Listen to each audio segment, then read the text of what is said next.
Welcome, Justin. Thanks for being here today. Thank you so much for having me. Yeah, of course.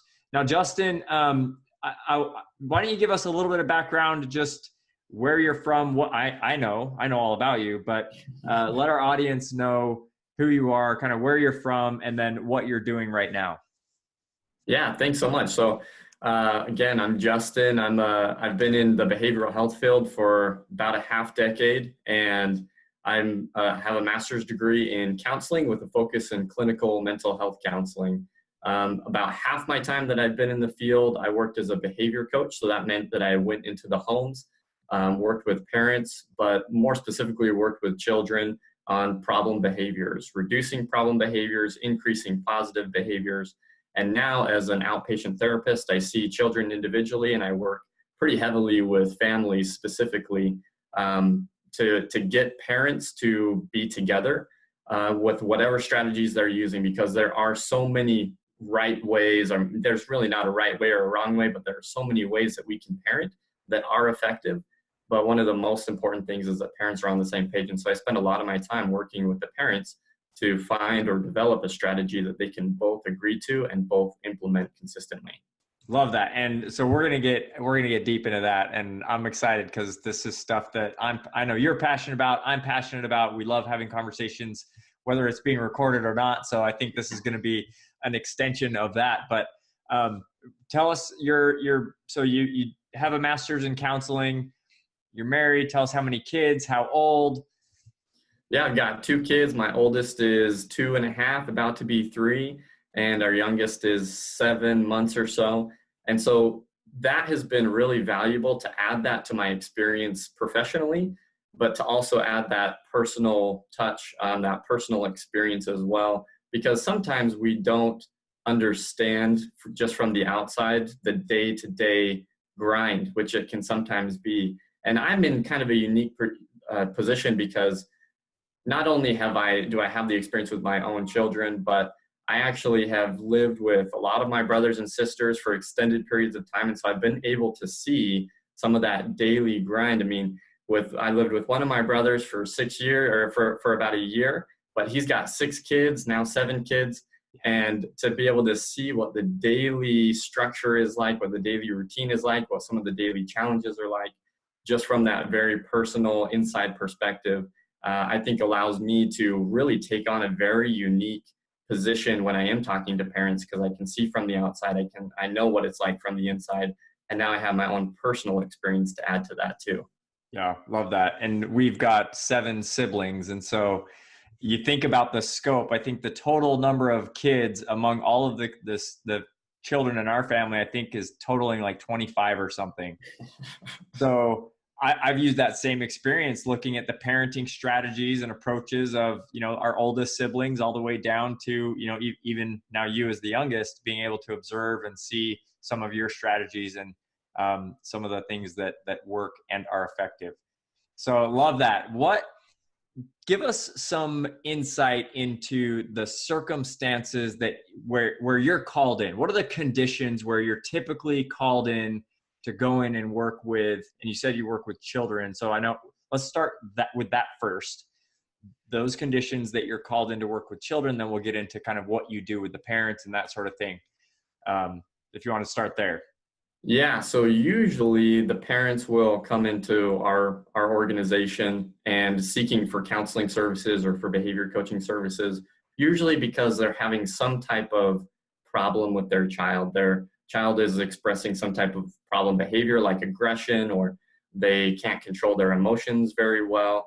And so the parents are bringing them in to get help for those particular issues. Now, some of the issues may be related to different traumatic experiences that the child has been through, whether that's separation of parents or abuse in the home or drug use or any of those types of things. But sometimes it can just be that the child is acting out. Maybe they're not acting out at home, but they're acting out at school. And parents just sometimes are confused about what they can do to help their child. And so I really want to make sure that I focus on the intention of the parents is really good. Like, they want to help their child. They love their child. They want their child to be successful. And that's why they're bringing them to get some help. And that's why they're seeking help, is so that their child can be successful. Love that. So there's one side of it where some parents are probably definitely looking for relief, but most parents are looking for, they recognize the struggle that the child is having and they're really looking for a solution for the kid so that Absolutely. that child can, be a little more stable, maybe a little happier, whatever it might be. You mentioned earlier in kind of your intro of you wanted to reduce negative behaviors, or so, I forget how you phrased it, and then improve positive behavior. So give us some labels of those negative behaviors. What are parents trying to eradicate in these scenarios? Most of the time, well, I don't want to say most of the time. So a lot of the time it's aggressive behavior. So the child gets frustrated, so they hit their little sister, or they don't want to do something like a chore, and so they throw something at mom or dad. And so it's those problem behaviors that the parents are really looking for solutions for. So a lot of it revolves around the child being compliant, the child following directions, the child doing what they're asked the first time that they're asked. And let's just be clear here. This isn't, you're being called in when there's a trend of this, when there's a theme where parents have tried and they can't figure it out. And this is happening over and over because I mean, I've got 4 kids, all 7 and below. And I mean, we've got our fights. It happens, we've got Yeah. kids hitting, and we're not necessarily calling in, somebody like you every time that it happens. So I just want to make that clarification that if your kids are fighting with each other or not listening, like this is not a plug to go call a therapist. Some of that's Yeah. natural, but what you're talking about is when it's become maybe unmanageable from the parent side, or they just kind of have reached wit's end, and maybe talk a little about that. What's the psychology of the parents when they're at this point? Yeah, you're exactly right. There's an element of exhaustion there. The parents are just tired of dealing with this particular behavior. A common phrase that I hear a lot is, well, I've told them 1,000 times to do it a different way, and it just doesn't seem to be sinking in. They don't seem to be learning.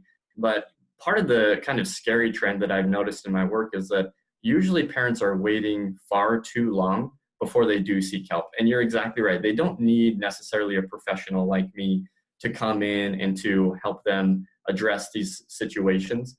They can do it on their own. They can reach out to family members, community supports, other people that may have gone through that specific struggle as well, that can lend that same type of support that like a therapist like myself could, or another behavior coach or a professional. But one thing that's really important is to be very aware of the trends that you're seeing. So a lot of the parents that come in, they've already been having these problems for sometimes over a year before they actually seek help. And what we want to do is actually just be more proactive on those trends. So if we see something happening consistently over usually like a 2 or 3 week period, then we need to do something different as parents. That doesn't mean that we need to go and seek professional help, but it means that we need to adjust our strategies a little bit so that we can start seeing a different trend. And why do you think parents aren't doing that? I've certainly got my ideas, but you're saying that some of these people they're fighting this fight for a year. What are the causes that parents aren't changing up their strategy, or they're not reaching out for help, or they're not taking a different approach? Why does it get to the point where it's a year or more? Yeah, that's kind of a loaded question because there are so many aspects to that. Yeah. I think one of the main things though is that we tend to rely on the perspective that was given to us. So we tend to either parent the way that we were parented when we were children, or we tend to do the opposite of the way that we were parented when we were children. So that just right there, that lack of perspective, maybe the inaccessibility of different solutions or strategies, that we just kind of rely on what we've always known. And we tend to tell ourselves as parents, well, I turned out okay, so this same strategy that worked for me is going to work for you, whether you like it or not. And that can lead to this feeling of exhaustion where parents are just so tired. They're trying to do what they know the best way that they know how, and it's just not working because their child might need a different strategy. So I think that's one of the elements of them waiting so long. And the other thing that I've noticed is that as parents, we can become pretty sensitive to other people talking to us about our own parenting strategies. We're their parents. We know what's best for the child. And so when somebody else comes in and says, hey, this approach might be a little bit more effective for this situation, we tend to defend the approach that we're already using. We tend to point out the ways in which it is working. And so then as a professional, in that type of a position, then the question is, well, why are you seeking help then? If this is working well enough for you, why is it important for you to get help now? And then that can sometimes open the parents up a little more to express maybe how they're really feeling. And that's something that I've noticed too, is that parents oftentimes are dealing with their own personal struggles. And so it can be really hard to help a child even, to help them become successful if we're struggling to be successful ourselves. Wow. So I heard a couple of things. Number one, I heard your own perspective of how you were raised. You are going to take one of two. You can take one of two approaches. Either you can do what your parents did because you're like, hey, that worked. It was effective. I turned out okay. Or you're like, wow, my parents totally botched it. I'm going to just totally go the other way and I'm going to correct all the mistakes that they made. But then also the component of, well, I'm exhausted. I don't want advice from somebody else. I don't want somebody else to tell me what to do.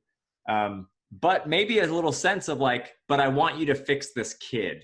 Mm-hmm. I want you to fix the child, and don't talk to me about my parenting, but talk to me about fixing this child. So I'm going to back out. And are you okay? We're brothers, right? So Are you okay with going a little bit personal for a minute? Absolutely. Because we come from a very unique scenario, right? Our parents were divorced. I was 11 when our parents were divorced. You were? I was about 6. About 6. Yeah. And then our mom actually contracted cancer for the second time and passed away when I was 16 and you were 12. Yeah. And then our dad remarried, and I think I was maybe 11 at that time. Do you remember? I think I was about 8. So I think it was a couple years after mom and dad were divorced. So talk to me about the perspective that you hold coming through all of that at totally different ages than I did. What was that like? And how do you think that has shaped maybe, I don't know, just share your perspective first, and then maybe we'll talk about how it shapes everything else. Yeah, I mean, it definitely has shaped my perspective. So for me, being the youngest of all the kids, so even when Dad and Joe were married, Joe had 4 kids as well, but I'm the youngest of all the kids. So of all 12 kids, I'm the youngest. And so there was a little bit of a gap as well between me and my next oldest brother. There's about 4 years, whereas there was about 2 years between everybody else. And so from what as I reflect on that growing up experience, I think I did a lot of observing. I just kind of sat back. I watched some of the mistakes that other people made. I watched some of the successes that other people were able to experience. And I really did my best to learn from those experiences. I usually didn't get too involved. There was that little bit of an age gap, so I wasn't super involved with anybody in the family, but I did a lot of observing. And I think that particular skill has helped me in my perspective now, because I've seen really effective things. I've seen really ineffective things. And I've seen gaps where there can be other solutions, where I can use that creativity to find some of those unique solutions to different problems that parents face. So that's one perspective. Now, as I got older, it was really interesting too, because my brothers and sisters all moved out of the house, continued to move on with their lives, and I was still at home. And it was me and my step siblings. And then when I think I was about 12, 13 years old, Dad was deployed overseas in the military, and he was only supposed to be gone for 6 months. He was gone for about a year and a half. And that was a really pivotal time for me, but probably one of the most difficult times for me personally, just because I didn't really have anybody there to support me, like immediate family. Now, there were incredible people in our community that really stepped up to fill that role. And so that's one thing that I always attempt to do with the people that I work with is get them plugged into the community somehow. Mm. We don't all need professional counselors or therapists or anybody like that, but we do need somebody that is supportive of our goals, that's willing to challenge us, that's willing to allow us the space to make our own decisions. And actually, I attribute a lot of that growth as well to your example, because when mom died, I really didn't have anybody. I kind of thought like it was the end of the world. It was the most traumatic thing, I guess you could say, that had happened to me up to that point.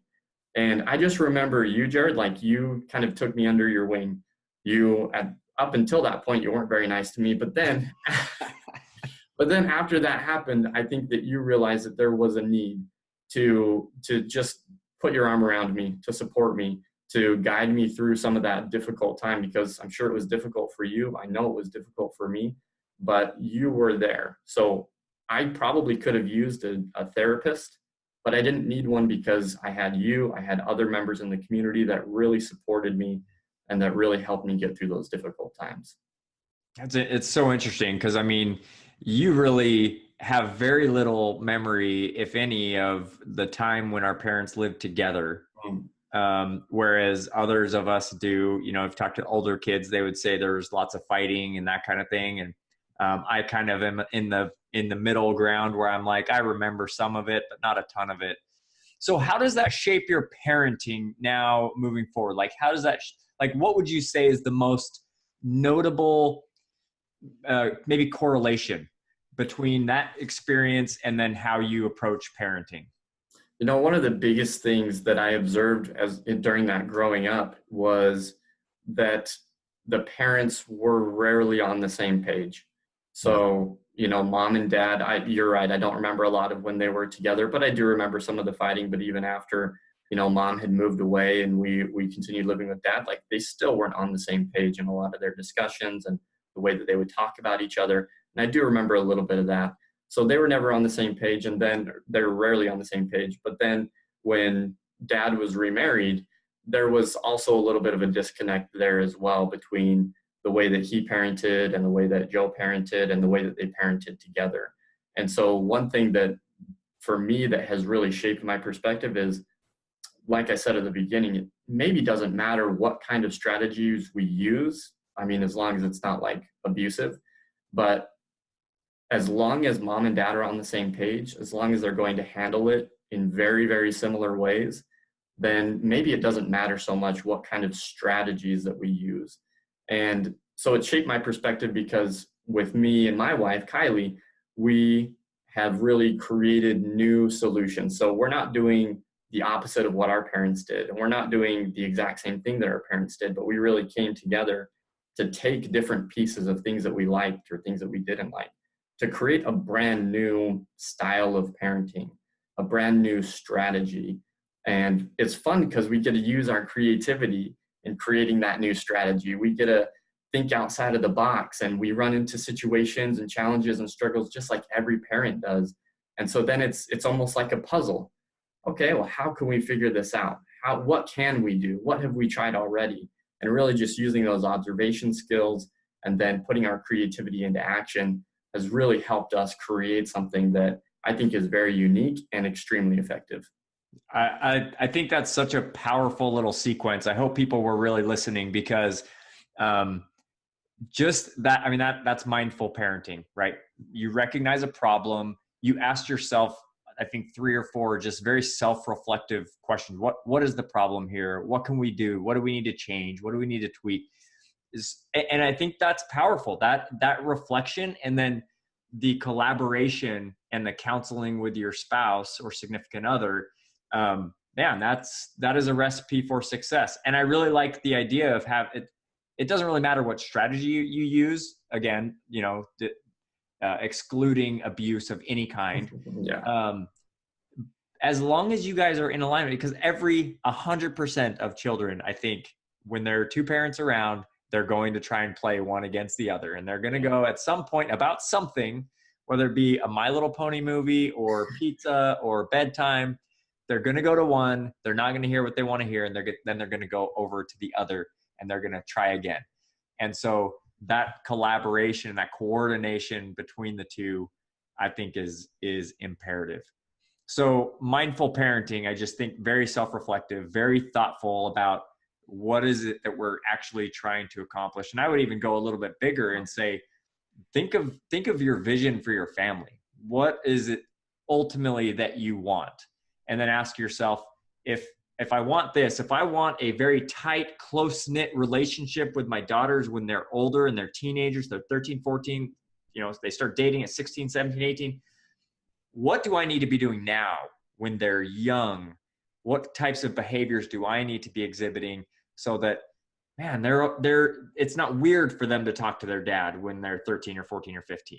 It's just normal. That's what happens. We talk to them. So let me just back up and ask you, what is, in your opinion, what is the role of a parent? Oh, that's a really, really good question. And my perspective has changed a little bit over time. But I think the best way to define it is that the role of a parent is to set and maintain boundaries. Mm. But then the role of the child is to explore boundaries. And this is where you get a little bit of the conflict with each other. So a child is going to test those boundaries. That's what they're supposed to be doing. That's how they learn about their world. That's how they learn about how other people react, how to respond in social situations, how to get the things they want in appropriate ways.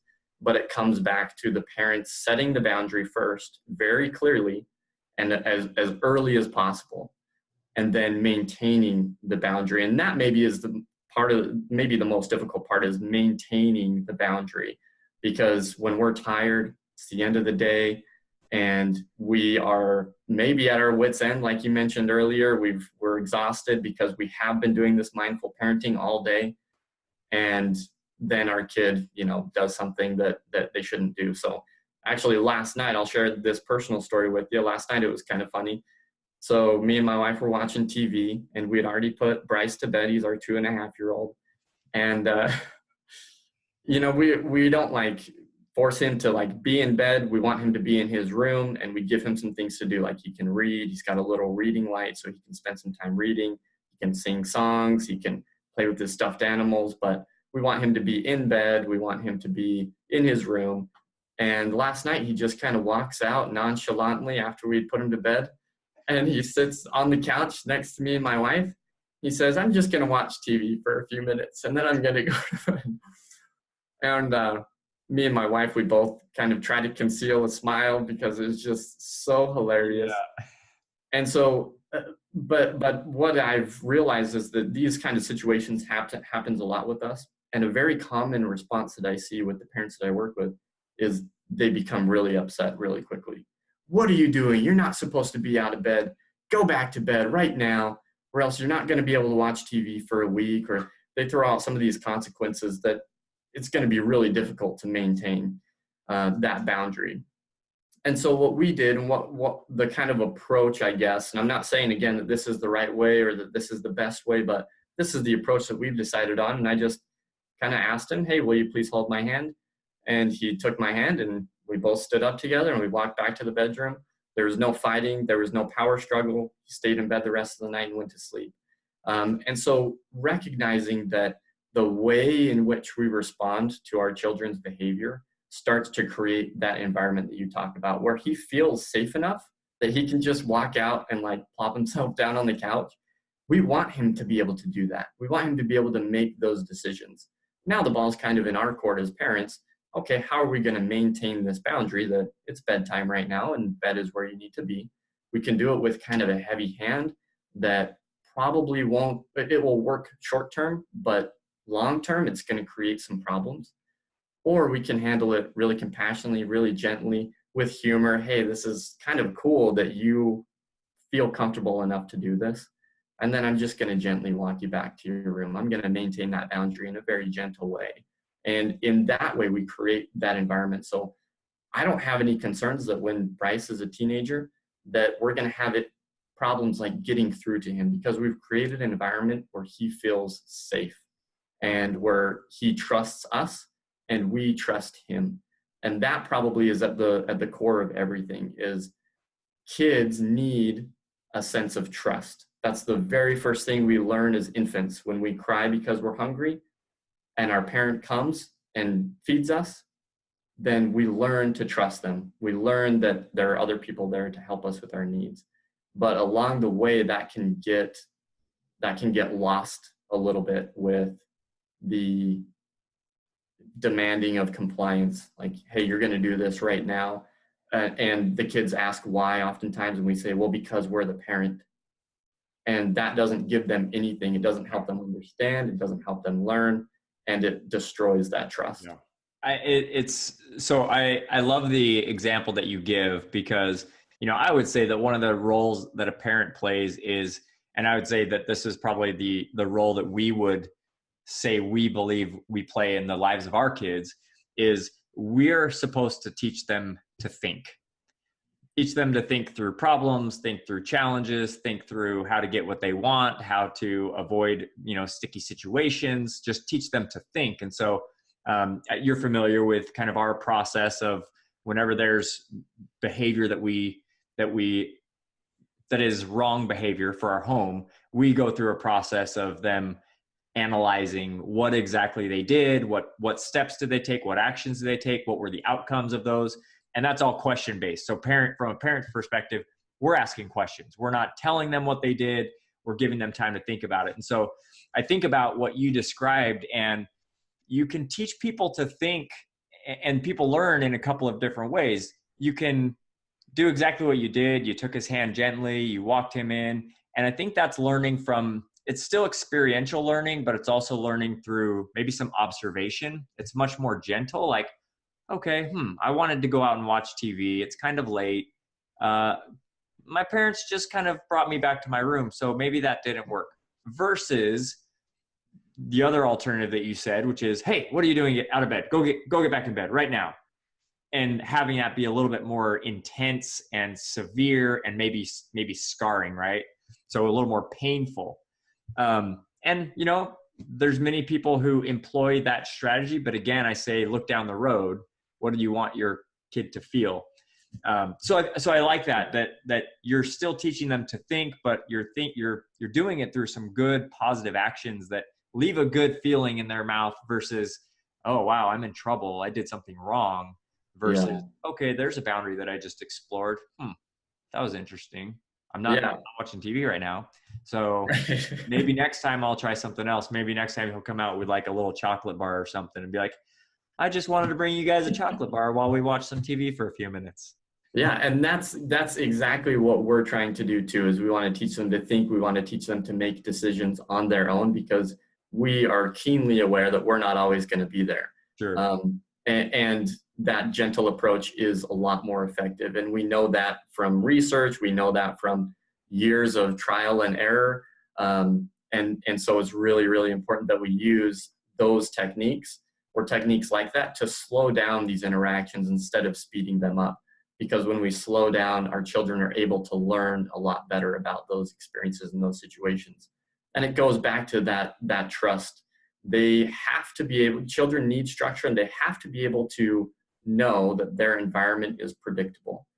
And when they don't know that their environment is predictable, like if mom and dad say something different or handle a situation differently, that creates some confusion for them. And so we want to give them a very unified approach. And we want them to be comfortable in their own environment, because that increases confidence, which improves decision making. It improves success across the lifespan. It improves. It protects them against the risk of experiencing symptoms of depression and anxiety, and it actually decreases their risk of substance use later in life as well.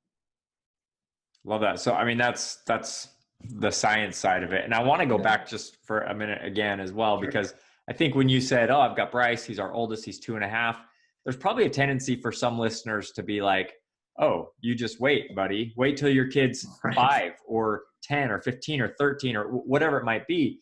But I think the point we're trying to get across here is that you have to start young. You have to start these patterns young, so that when they are 15 or 18, they've been, that message has been reinforced in positive ways so many times that it is the way things are done. And Mhm. that is critical. If you can do it, if you can be patient enough with a 2.5-year-old and a 4-year-old, or in my case, a 7-year-old, a 5-year-old, a 2-year-old, and a 10-week-old, then if you can do it now when times are crazy and they're young, then it is more likely to be successful later on. We're dealing with other human beings who have agency and there's other influences, but man, it does start super young in the home with what you're doing. So And let's if you, say, let's just think about, some parents right now who are, maybe they're further along, maybe they have older kids, maybe they've just got kind of a wide range like I do, but maybe they are at that point where they're feeling overwhelmed, they're feeling stressed. They maybe now, even as they're listening to this, are recognizing, we've got some patterns we need to change, or maybe we're not in alignment with, with our spouse or, significant other, whatever it might be. What's step one? What is step one to starting to be a more mindful parent? yeah, and that's such a great question. And it's something that I kind of vacillate on. What is the most important thing that I could be sharing with these parents that I work with? What is kind of at the foundation? And it's something that I already mentioned, and it's slowing down these interactions. And there's kind of two parts to that. So first, we have to find a way to slow it down, not just for our child, but also for ourselves, because we can get really emotionally charged pretty quickly, Mm-hmm. especially depending on what it is that our kids do. And so, like my experience last night, yes, I handled that the way that I want to handle it, but I definitely don't handle every situation the way that I want to handle Sure. it. And so understanding that every parent has challenges, that we don't have to be perfect, but what we need to do is just slow down the interactions. And that brings into the second part of that, which is we have to accept that we're not going to make it to our appointments on time sometimes. Where sometimes we might miss our appointments entirely, especially in today's world, we can get so busy that we demand that compliance because we have 1,000 other things to do. And so we need to get to those other things, and you're not putting on your shoes fast enough. So now I'm going to shove the shoes on, maybe in an aggressive way, and you're going to be crying through the whole thing. And I'm just kind of tuning you out because I need to get you in the car because we need to get to these appointments. But slowing down, finding a way to slow down the interaction, and then accepting that, you know what, we might not make it on time for everything. We might not make it entirely to something, maybe even things that we really want to do or things that are good for us, like going to the gym. Maybe there's something more important, which there is, and that is teaching our kids in a compassionate way, in a gentle way. And one thing that parents can do, and every parent can do this right now, is start to bring in the emotion of the situation. As parents, because we're so busy, oftentimes we are very logically and logistically minded. We are not really in touch with our emotions. We're not really thinking about the emotions that are transpiring in these situations. But when our child is really frustrated with something, simply just pointing that out. Hey, Bryce, I noticed that you're really feeling frustrated right now, or you're feeling angry. I wonder if it's because you wanted a hot dog for lunch instead of a peanut butter and jelly sandwich. And then give them the space to answer. They might say, yes, that's why I'm angry, or no, I'm not angry because of that. I'm angry because of this other situation. But in that way, we slow down the interaction and we open up some space for the kid to feel like they're being heard. And that leads into that trust that I was talking about, which is the foundation of everything that we do as parents. They feel like they can share those things. They're making decisions to share those things with us because we're providing the type of environment. So every parent can do that right now. Just simply point out what you're observing.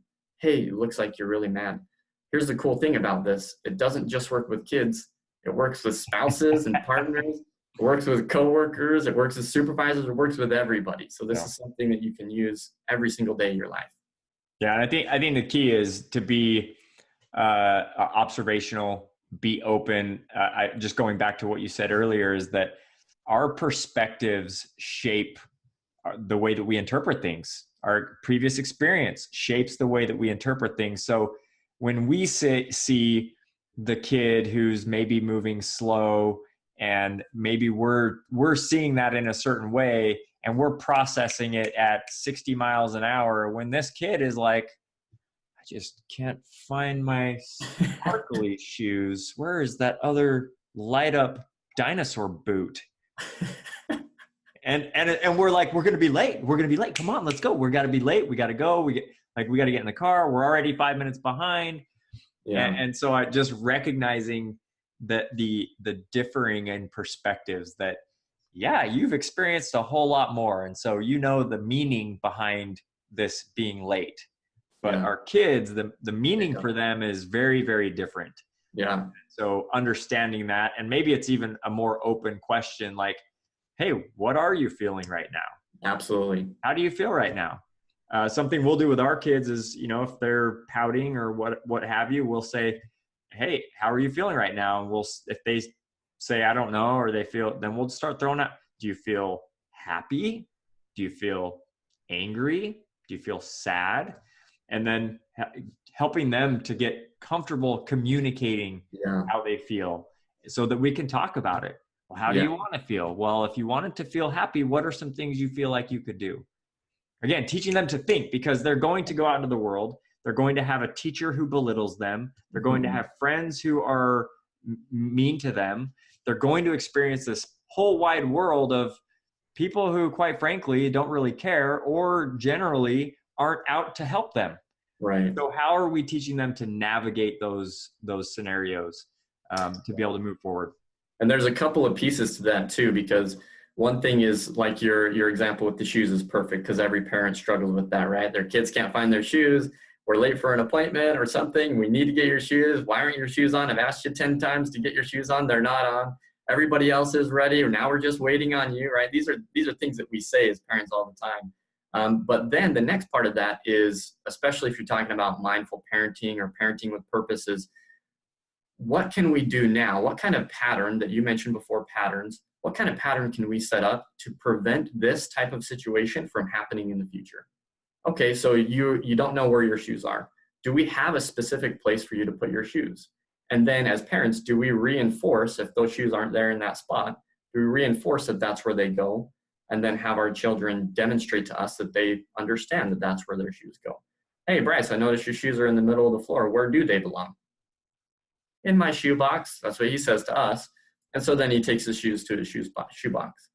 And so that's the second element of it. And that's where the exhaustion as parents can really hinder our success in the future. Is we get through that initial struggle, we get them their shoes on, we get them in the car, but then we don't do anything to prevent that from happening again in the future. We don't set up the right patterns. We don't set up any patterns at all. And so then we run into the same issue again. And then these parents, like the parents that I work with, they've gone through this for a year and a half, and now they're seeking help. And the other part of that is what you mentioned, communication. 90% of the time, 90% of the cases that I work with, a communication strategy would significantly improve the problem behavior.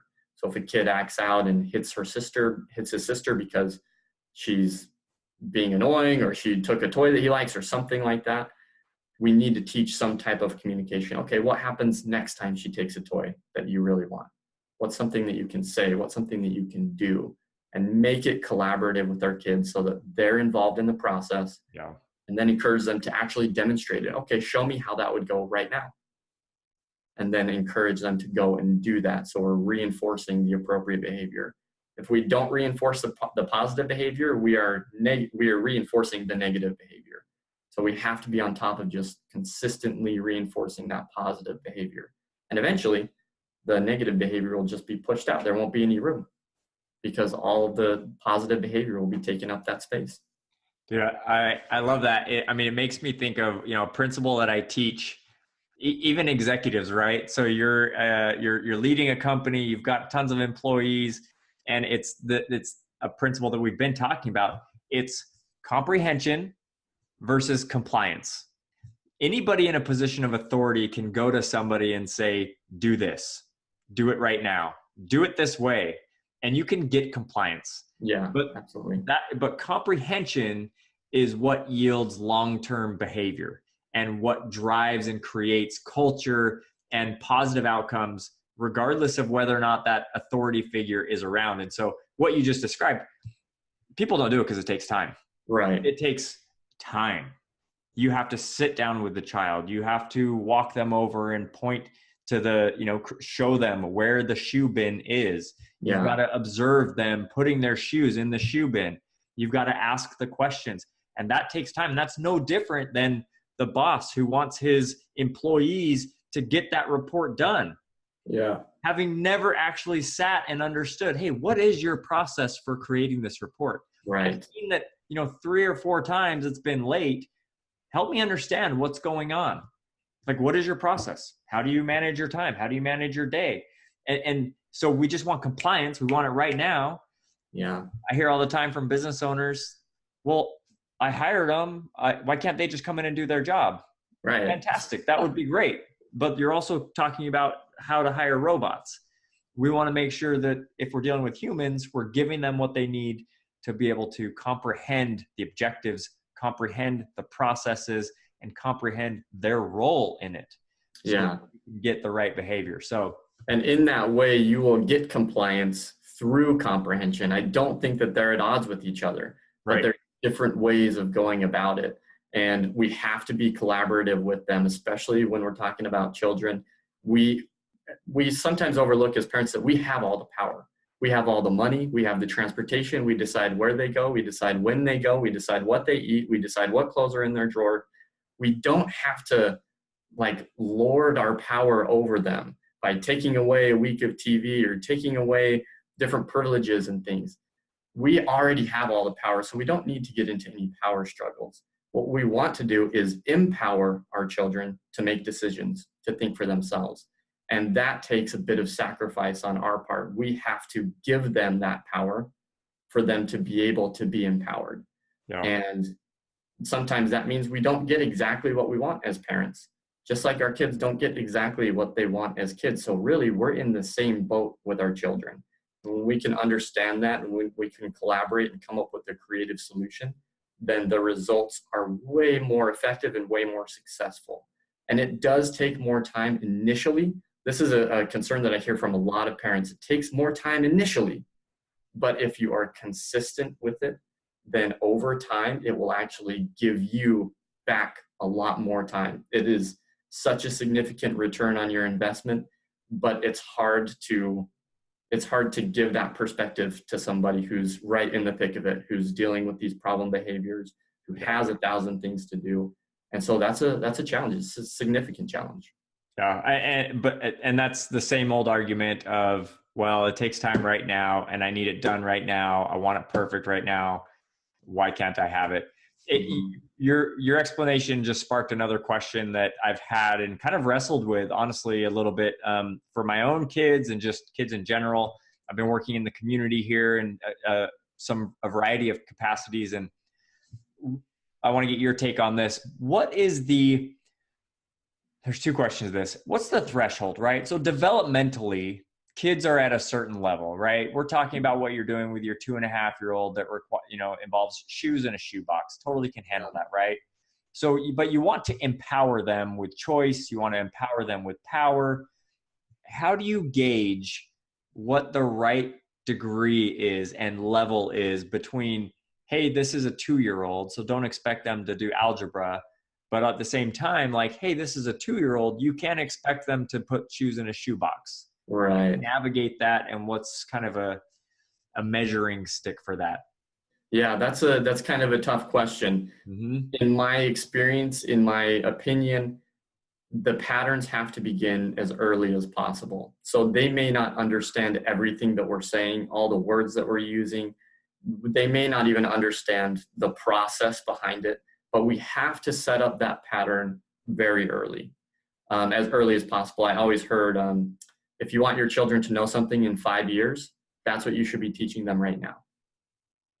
So for example, our 2.5-year-old, we sometimes have him stand on a chair at the sink and do dishes. He doesn't really do them. I mean, he doesn't get them clean, but we're setting up the pattern where he's standing at the sink. He's used to standing at the sink. He has the little brush in his hand. He's, wiping the brush on the plates or the cups or whatever it is. And, he usually lasts, 2 or 3 or 4 minutes, not very long, but it's starting to create a pattern so that when he is 4, 5, 6, 7 years old, and that is certainly an age appropriate chore for a child that age, then it's going to be normal. There's not going to be any power struggle because, oh, this is just kind of what we do after dinner. So that's what I would encourage is set up those patterns as early as possible. But again, that takes some time initially, especially sitting down with your spouse, partner, or if you're a single parent, it's even harder to find some time to sit down and do that kind of stuff. Totally. To think about, okay, what it is, like what you were talking about, what is it that I want? Let me focus on that. So if I want my kid to do dishes, maybe that's what I focus on for 2 or 3 weeks, is just setting up a pattern of them doing dishes. And then I can move to the next one. We sometimes paint ourselves into a corner by saying, okay, my kid doesn't do any chores. Now I'm going to have him do all the chores. And we think that that's going to be a really smooth process, but we get into these struggles and fights, and then they run out of the house, and all of these different things can happen. But hey, we're going to do one thing, and maybe even sit down and have a little bit of a family meeting. Hey guys, there are a lot of us in the home. We need to do some chores as a family. What kind of chores would you like to do? What kind of chores need to be done, even if we don't like to do them? Okay, how can we do this together? So doing something like that, I think, is really important. But setting up the pattern, to set up the pattern, you have to know what kind of pattern it is that you want to establish. And I mean, to me, that doesn't seem difficult when it comes to something like dishes. Mm-hmm. I think that's pretty simple. And I always take opportunities to plug Greer methodology when I hear it. And that's exactly what you just described. Listen, we achieve consistency very first. We are consistent. So you're putting Bryce up. You're not worried about technique. You're not worried about, is he doing it right? You're not worried about, is he doing all of the dishes? Did he scrub the pans and put them out to dry?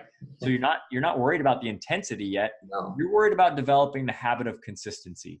He is consistently in a place where he can learn a skill, he can develop the ability so that then he can move. Now, as he grows and develops, you will improve on his technique. You'll build his technique so that now he knows how to wash a dish. Now he knows how to run the dishwasher. Now he knows how to scrub a pan. And then maybe in time, the intensity levels will come up, and now he is responsible for all of the dishes, and he's got to go collect them and put them in the sink and do the water and the soap. And so I love that, because it's just such a true pattern for really developing anything. Yeah. And so breaking down those components of, if I want my kid to be emotionally confident, what are those types of patterns and steps that I should follow so that I can get, help them move along? Yeah. And my response to a question like that would be to start by looking at what is it that you're doing now in response to that child's emotions or to that child's confidence. Can your child tell you no without an overreaction from you as a parent? If they can't tell you no without an overreaction, then you're breaking down any confidence that might be there. Children really need to know how to say no. They need to know how to say, especially if you think about later in life, they need to know how to say no to friends who are doing inappropriate things. They need to say no to a perfect stranger coming up to them at the playground. They need to say no in all of these situations.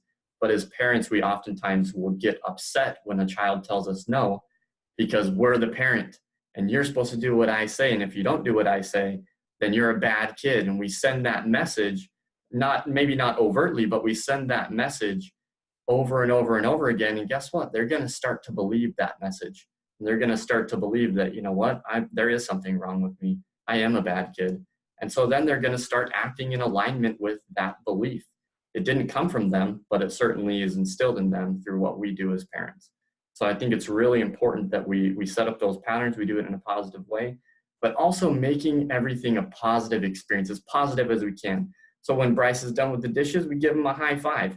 Research suggests that actually releases dopamine into our brain, which is a feel-good neurochemical. So we give him a high five. So every time he does the dishes, he has a sense of positivity walking away from it. If he's 2.5 years old and he comes over and does the dishes and I say, no, you're not cleaning that the right way. No, you need to scrub it like this. Make sure you get the outside as well. That's not going to be a fun experience for him. And the next time I ask him to do dishes, what's he going to tell me? He's going to tell me, no, I'm not going to do that. I don't want to do that again. That was awful last time. So why in the world would I want to do it again? So creating as many positive experiences as we can is so much more powerful than trying to motivate through consequences or motivate through fear or motivate through any other type of strategy that doesn't create those positive feelings. That's so good because for all of the stay-at-home parents out there who feel like they're not the favorite, who feel like the parent that comes home from being gone for 10 hours out of the day and rolls in is like wrestling with the kids on the ground. That is why. What he just described, that's why. Because you come in and you have all the fun. Yeah. And I mean, countless times, I work from home, so I hear what goes on outside. And I've got to refrain from coming out and getting involved. But it's hard. It's hard for my wife to keep the positives above the negatives, right? The challenges of just being a parent who's dealing with kids all day long can get exhausted. It can wear on you. And then I roll out. I'm excited to escape from work and like come play with the kids and hang out. And it's that I think creates that. Well, yeah, dad's fun. Well, yeah, dad isn't around when like you've got to do your morning chores and you've got to do, like, yeah. So, but it's still such a good principle that we can recognize the times where we're giving instruction, we're giving guidance, and we can totally make it fun. We can make it a positive experience. And then we can reinforce those things so that our kids look on it and we say, all right, yeah, this is great. This is fun. I want to try this again. Right. What you said just made me think of all the times where I hear people saying, man, I just wish my kid would get off the couch, or I wish my kid would go out and do something, or they push their kids, maybe even on the playground, like to go try something new. Yeah. But how often when they're like, hey, dad, can I vacuum the floor? No, you're 4 years old. No, I'll do it. Right. Can I help you make pizza? No, I got it. It's faster if I do it. Hey, Which dad, it is. Can I help you? It is for sure. Can I help you sweep the garage? No, I'll do it. It's okay. You go ride your bike or whatnot. And then we wonder why our kids don't feel like they can ever do anything. It's because we never let them do anything. Absolutely. And the reality is, and I think I forget where I heard it, but I heard basically, if your kid wants to try something, never tell them that they can't. Yeah. Obviously that has clear, application where we don't want to say, yes, go out and try anything. Right. But the reality is, if your kid is wanting to help with something, they want to do something, think about what parameters you can set up so that they can attempt, so they can try and learn and fail and then move on to the next. Right. Yeah. And it's all that it's a process. And that's why parenting really has to be a priority for any parents out there. That is probably the biggest time consumer of their day, is working with their kids, being with their kids.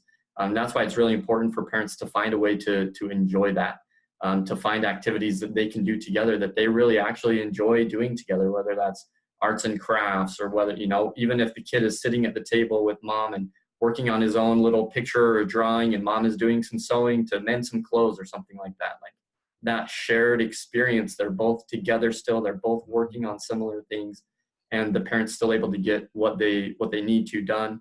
And the kid is having a positive experience being there with their parent. And so finding a way to simplify your life, if it's too busy, if you're constantly saying, oh, we have so many places to be and we're constantly late, that may be an indicator that there's too much happening. And we need to simplify our responsibilities, simplify our tasks, find a way to be able to spend a majority of our time being a parent. And that's really the most important thing we can do. And it's going to make our life so much easier later when our kids are teenagers and maybe they don't want to talk to us as much, or they're influenced a lot more by their friends. And it's going to make that process so much simpler for us as parents. Yeah, love that. Justin, such wise words, good insight. Hopefully people took so much from this, because I think, just the idea of making parenting a priority. This is something that I hear all the time, people wishing they had better relationships with their kids at all ages, whether they be teenagers or, in their 30s. They just wish they had a deeper closer connections. And to your point and what we've discussed today, it starts very young. It can still be salvaged later on. Yeah, You definitely. can still make up ground, so to speak. But man, it's easier if those patterns are just kind of the way things are done and the way that they've been taught and shown and exemplified. And so yeah, anyway, awesome insight. Thank you very much for the time Of and course. the discussion. We will probably have you on again, mainly because you're my brother, so I can just ask you to come on. But such good wisdom. Justin is a coach with Greer Method. So if you are struggling with your own children and what are the right parenting strategies, then let us know, because we can integrate Justin into a coaching experience that helps you not only personally, but also helps you with your kids as well. So thank you, Justin, for the time. Hey, Appreciate thanks, it. man. Of course.